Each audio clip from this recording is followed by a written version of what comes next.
જય માતાજી મિત્રો, અમારા વિડીયોમાં તમારું સ્વાગત છે અને નવા હોય તો શેર અને સબસ્ક્રાઇબ ને લાઈક કરી દેજો। આજે અમે લઈને આવ્યા છીએ કીડીઓ માટે લોટ, જો તમને બતાવીએ।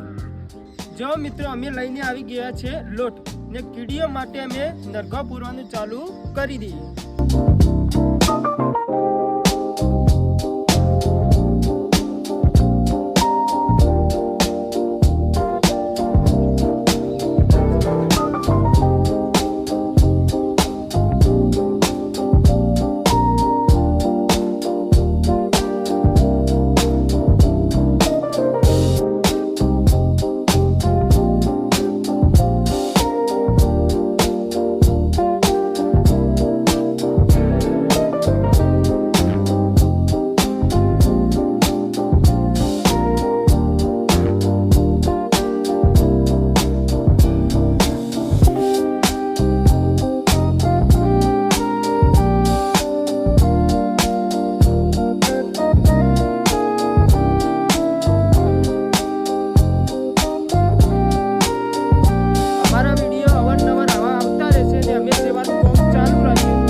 કરવી જ પડશે। જય માતાજી।